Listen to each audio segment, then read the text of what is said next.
It's time to stop the blame game. Welcome to the Hopefulist with me, Wendy McClure. This is where we turn those nasty, negative thoughts into positive and work toward a happy, fulfilled life. Now, let's get started. Thank you so much for joining me today for the Hopefulist. It's time to get down to work. Starting out with the quote of the day. It comes from W.H. Murray, who was an explorer, mountain climber, and a committer. I guess that just means he committed to stuff. Until one is committed, there is hesitancy, the chance to draw back, always ineffectiveness. The moment one definitely commits oneself, then providence moves too. So what does that mean? That means that nothing will change until you make that decision to make change in your life. I was reading a post on Facebook this morning about a woman who offers some coaching, and she was discussing a discovery call that she had with one of her clients, and the potential client said, I just don't know if I'm going to get my return on investment for investing this much money with you. And her response was, well, who is that up to? Whose decision is that? Who's the one that has to do all the work? Because here's the thing, people. We have these coaches, and I offer it as well, my personal positivity training. I can guide you. I can give you the steps. I can hold you accountable. But it doesn't mean that you're going to do the work it takes to get you where you want to be. I've had clients where, we go over our call for the week and I tell them what I want them to focus on for the week. You have homework every night. This is training. It's training. You don't just get to listen and not put in the work. That would be like hiring a personal trainer for the gym and saying, well, I'm just going to watch you. Yeah, you're not going to get anything out of that. So you have to be the one to do the work.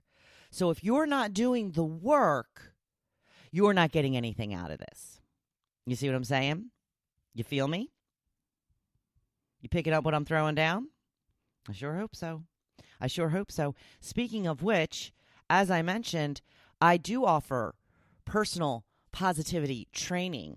So if you want some extra help on transforming your negative thoughts into positive and start living a much happier life, go to my website, hopefulist.com, click on training.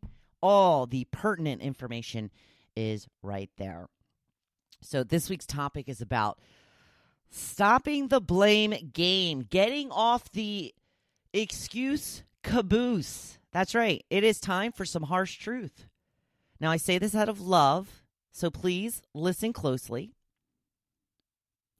The circumstances of your life are because of the choices you have made.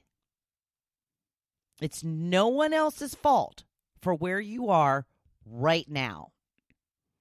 You always have a choice. No, it's not always easy. In fact, it's usually very difficult to make decisions that will improve your life. But that is what is necessary for living the life of your dreams. Your life will never improve if you continue to blame others for the life circumstances you are living currently. Some of us are dealt a better hand than others. That is completely true. Some people have a lot of odds against them. That's also true. But we all have the choice of how we handle our problems. And that is what sets the tone for your life. You can sit around and play the victim, even if you are one. There's a lot of victims in this world. Or you can do your best to shake it off and move forward, making the best choices for you and your life. Because here's the real truth. Your life will never improve until you get off the excuse caboose. It's time to take responsibility and control of your life. Listen, bad stuff happens, and it happens to all of us. I mean, all of us. No one gets through life unscathed. We all have a share of bad situations and being treated unfairly. It's what you do next that determines how good or bad your life turns out. I have a friend who's been through a divorce in the last few years. He is extremely bitter about how his 20-year marriage turned out. He talks about how he wanted to grow old with this person, and now he has to start over again at the age of 50. Yes, it sucks. Totally sucks.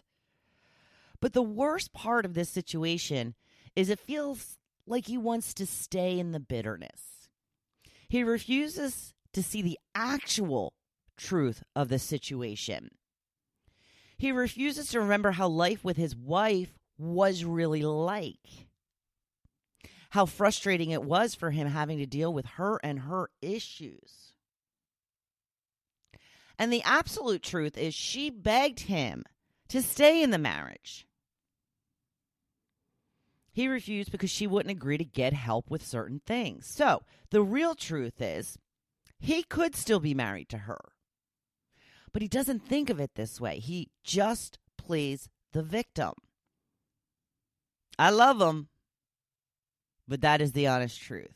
And it makes me so sad because he is wasting so much of his life on being bitter and staying stuck in a cycle of self-pity.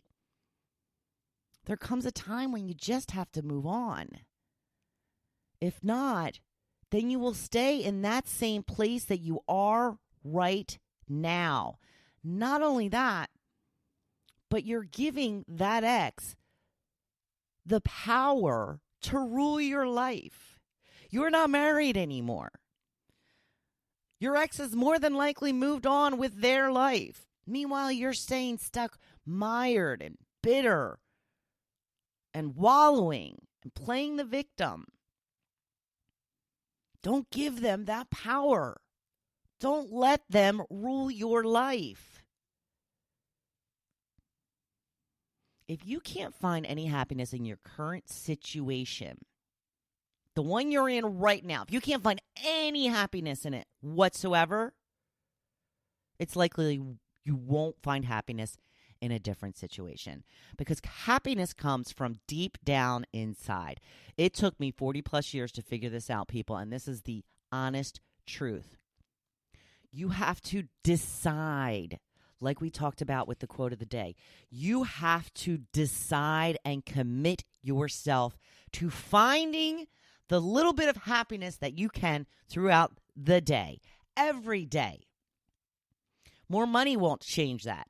A better house won't change that. A better relationship may change that in the beginning, but ultimately won't change that. You have to decide that you are going to do what it takes to be happy. And yes, as much as we don't want to admit it, that takes work. That takes writing things down, and that requires you to think in certain ways. And if you're not thinking or doing things in those ways now, you have to train yourself to do them. You get in life what you put in life. I had someone in my life who loved to play the victim. I mean, reveled in it. She seemed to love having people feel sorry for her. And I really never understood that. I don't want people going around saying, poor Wendy, I feel really bad for her. Nope. That is not something I want people saying about me.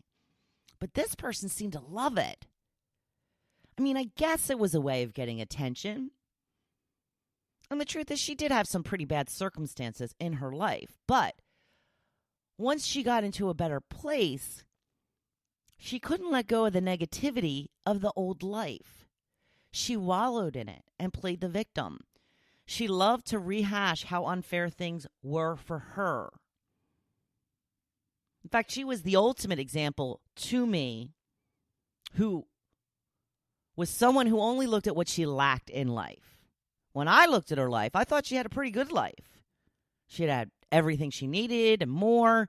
She had a loving husband, lots of friends, family members close by to spend time with. But nothing could compete with those years that she went through, those trials and tribulations. They ruled her life and made her miserable. Don't be her. Don't be a victim. Start owning your decisions and making ones that will bring you the life of your dreams. That's what I just want for everybody. I never thought it would happen for me. And here I am, living my best life. And that's what I want for you too.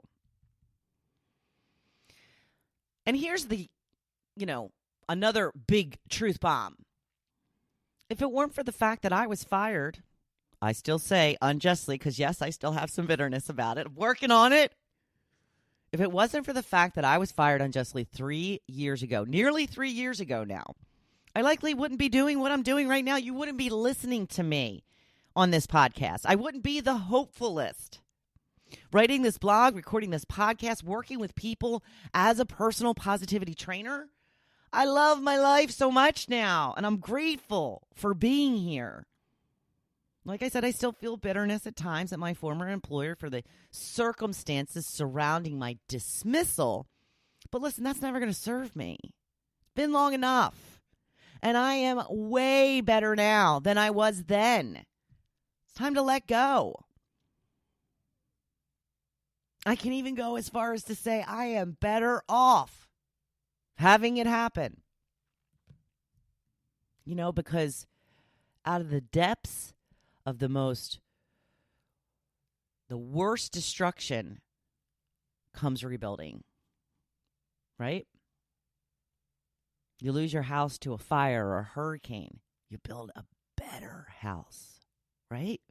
That's what happened to me. A hurricane went through my life, and I came out stronger and better. Because once that happened, I made some decisions that changed my life forever. I couldn't change the fact that I was let go, but I could control what would come next. One thing I determined right away, I didn't want to be in a position to be let go from a job ever again for reasons that had nothing to do with me or my work. That meant, you guessed it, I had to work for myself. I had already been writing a blog and decided to move forward with starting a podcast. And now a couple of years later, I'm actually making some money. Celebrate with me. Woohoo! Yay! I have a long way to go, but I'm hanging in there. I'm persistent. And I know deep in my soul and deep in my heart, this is what I'm supposed to be doing. And I got to tell you, those messages I get from all of you, that's what keeps me going. Every time I hear from one of you about how much you love the Hopefulist and what it's done to help your outlook on life, it makes it all worthwhile. So keep those messages coming. I love them. I realize that some people have much harder situations to deal with. Some people are dealt a really crappy hand. But you still have to play to win. Win at the game of your life. You have just this one. So make sure you do all you can to come out the other end having done everything you wanted to. Don't be on your deathbed wishing you had the courage to make different decisions. Don't look back and realize you wasted years on bitterness and being a victim when you could have been out living your best life. Listen, I was in my late 40s when I finally got it together. But it's better to have wasted, and they weren't a waste. I mean, they weren't a waste, but it's better to have spent 40 plus unhappy years and then find happiness and be happy for the rest of my life than to stay mired in that unhappiness and just live out the rest of my life being unhappy. It doesn't matter how long it takes, as long as you get there. And you know deep down if you're playing the best cards or saving them for some other time, because we do that. We all do that. We save it. We think we're gonna make the changes next year. We're gonna be happier when we lose weight. We're gonna be happier when we find that awesome relationship or that perfect job. Don't wait for the perfect circumstances to do what you really want to do. Because the fact is, there is never going to be a perfect time. You have to make it happen. No matter how hard it seems, when I was fired, it was the worst thing that had ever happened in my work career. But within 3 years, I have a business that I love. And I'm positive that I wouldn't be doing this had I not been fired. So don't play a victim. It's not cool. Take some time to really figure out where you want to be, because that's the first step. So many people have this distant vision of what they want in their life, but there's no real clarity about it. You need to sit down with a pen and paper, get yourself a really cute notebook and a fabulous pen. If you're lucky, you have a Hopefulist pen because they really are the best pens. And write out exactly what you want in life. Don't spare a detail. Write it all down. Be as specific as possible. And then start making decisions that will make that happen. Because it's always up to you. It's always up to you. And you know what? You can do it. I have faith in you. I truly do. If you like this episode, please leave me a review. Hit that follow button so you will be notified when a new podcast is available. And please share me with your friends. If you or anyone you know could benefit from some personal positivity training, please visit my website at hopefulist.com and click on the training button. So now, people, it is time to get on out there and make this week count. Be badass. You know I'm cheering you on. Thank you for listening to The Hopefulist. Now, don't you feel good? Make sure you come back next week. See you then.